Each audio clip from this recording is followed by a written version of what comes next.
Hi everyone, मैं काव्या चौधरी आप सबका वेलकम करती हूँ मेरी इस जर्नी के अंदर। सो फाइनली हमारा ईएमआरएस का एग्ज़ाम तो आपको पता ही हो चुका है। एग्ज़ाम दे दिया है, पेपर अच्छा भी नहीं गया मेरा। तो क्यों ना मैं सोची हूँ कि अब नई स्टार्ट कर देती हूँ कुछ कुछ चीज़ें, क्योंकि नेक्स्ट जो हमारा एग्ज़ाम है कंप्यूटर का, राजस्थान से मैं बिलोंग करती हूँ। तो यहाँ पे पीसीआई और एससीआई करके वैकेंसीज आती है, जिसके बारे में मैंने आपको इन्फॉर्मेशन दे दी है।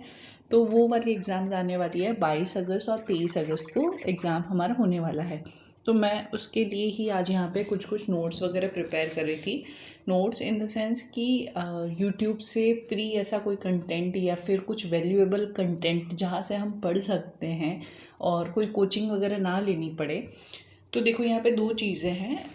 जो जो यहाँ से लाइक राजस्थान से नहीं है, उन्हें एक बार को हो सकता है कोचिंग लेनी पड़े, क्योंकि हमारा अच्छा खासा एक वेटेज आने वाला है।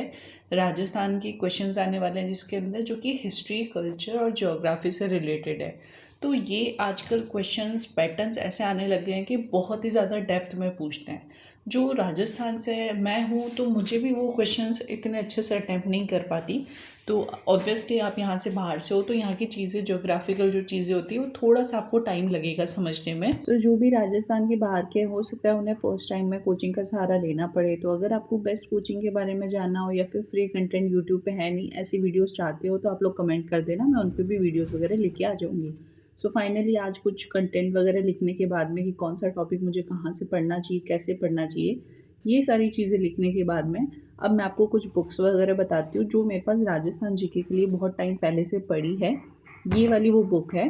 फर्स्ट आती है हमारे पास राजस्थान परीक्षा 2020 जो कि दिशा पब्लिकेशन की है। इसमें हमारी हिस्ट्री और आर्ट एंड कल्चर सब्जेक्ट है वो कवर हो जाते हैं। एक चीज़ हमेशा ध्यान रखना कि जो भी आप बुक ले रहे हो ना, उसका लेटेस्ट वर्जन हमेशा लेके आना। जो भी आपके पास बुक अवेलेबल हो, ट्राई करना कि उसका जो लेटेस्ट एडिशन चल रहा है वही लेके आओ। जैसे ये सेकेंड बुक आ गई अब दिशा पब्लिकेशन की, ये है राजस्थान की। जो भी प्रीवियस एमसीक्यू वगैरह आ रखे हैं वो सारे इसके अंदर लाइक क्वेश्चन वाइज दिए होते हैं। एमसीक्यू के पैटर्न में होती है, दोनों ही बुक के अंदर एमसीक्यू पैटर्न में है, थ्योरी नहीं है इसके अंदर। थ्योरी के लिए मैं आपको नेक्स्ट जो बुक है वो बताऊंगी अभी।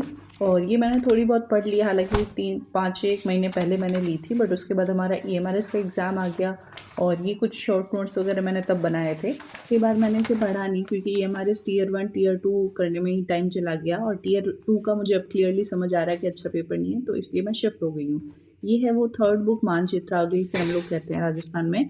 इसके अंदर आपको बताऊँ, सिखवाल की आती है ये। सिखवाल एक पब्लिकेशन का नाम है, उसकी राजस्थान मानचित्रावली आती है। इसके अंदर आपको पूरा का पूरा थ्योरी कंटेंट मिलने वाला है। इसमें 15वां एडिशन है। आप ये चीज़ हमेशा ध्यान रख के लाना। इससे अगर लेटेस्ट अगर आपको अभी मिल रहा है तो ले आना। मैंने ये 5-7 महीने पहले ली थी। और अगर दिशा पब्लिकेशन वाली इसकी बात करूँ तो इसमें 24वां एडिशन है। अगर आपको इससे भी लेटेस्ट मिले तो वो लेके आ जाना। ये दोनों ही मेरे पास 24th एडिशन की है। तो अगर आपको मार्केट में मिल रही है, नया एडिशन अभी आया होगा, उसमें क्या होता है कि जो नए नए क्वेश्चंस अब बन रहे हैं ना एग्ज़ाम में, वो सारी चीज़ें उनके अंदर इंक्लूड हो जाती है।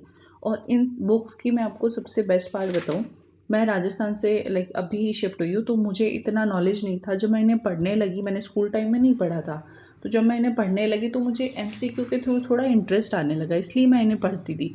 बहुत सारे वर्ड्स थे जो कि मैंने कभी सुने ही नहीं और मुझे उनका मीनिंग भी नहीं पता होता था। और जब मैंने एमसीक्यूज़ वगैरह से प्रैक्टिस करी तो मुझे बहुत अच्छे से समझ आने लगी चीज़ें।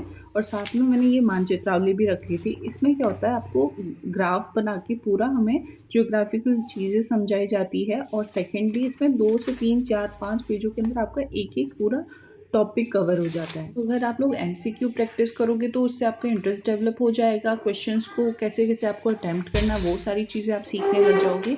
सेकेंडली अगर ये थ्योरी वाली बुक ले लोगे आप, तो इसमें सारी पॉइंट, ये जो पिंक हाईलाइटर दिख रहे हैं आपको, ये सारे के सारे की पॉइंट्स है। जैसे कि ये पर्टिकुलर एक टॉपिक है, ये आपका 2 पेज के अंदर ख़त्म हो जाएगा। उसके बाद में नेक्स्ट पेज है, ये इसके अंदर मिट्टी वाला जो टॉपिक है वो है, ये इन 2 पेज के अंदर ख़त्म हो गया। तो जो जो की पॉइंट्स है वो इसके अंदर आपको मिल जाएंगे। हाँ, अभी क्वेश्चंस जो है वो थोड़े और डेप्थ में आने लगे हैं। आजकल क्वेश्चन का पैटर्न ऐसा हो गया है, पहला क्वेश्चन आया और उसके बाद में उसके अंदर 4 ऑप्शन दे दिए। एक तरह से ये मान लो कि एक ही क्वेश्चन के अंदर हमें 4 या 5 क्वेश्चंस पूछे जा रहे हैं। तो जैसे जैसे हमारे एग्जाम पेपर्स के अंदर क्वेश्चंस की जो डिफ़िकल्टी लेवल है वो भी हाई हो रहा है, वैसे ही हमें अपनी प्रिपरेशन को भी थोड़ा सा स्ट्रॉन्ग रख के चलना पड़ेगा। अभी जैसे ये वाली बुक है, इसके अंदर आपको पर्टिकुलर सारे टॉपिक्स मिल जाएंगे स्टार्टिंग में, और इनका फॉर्मेट क्या होता है कि एक क्वेश्चन है, ये एमसीक्यू क्वेश्चन है, इसका आंसर होगा, इसका डिस्क्रिप्शन होगा, साथ में ये कौन सा एग्जाम में क्वेश्चन आया हुआ है वो भी चीज़ यहाँ पे मेंशन होगी। तो आप ये नहीं कह सकते कि इन्होंने कोई भी एमसीक्यू डाल दी, इनमें सारे जो प्रीवियस ईयर के क्वेश्चन है, कौन सी इवन एग्जाम के अंदर आए हुए हैं, कौन से ईयर के अंदर आए हुए हैं, ये सारी चीज़ें इनके अंदर मेंशन है। सो राजस्थान के लिए जो जीके का पोर्शन है, हिस्ट्री हो गया, ज्योग्राफी हो गया, आर्ट एंड कल्चर हो गया, इनके लिए मैं पर्टिकुलर यही बुक्स वगैरह फॉलो कर रही हूँ। और अगर आपको बीसीआई से रिलेटेड कोई भी डाउट वगैरह होता है तो आप लोग पूछ सकते हो, कमेंट कर सकते हो। तब तक के लिए पढ़ते रहो।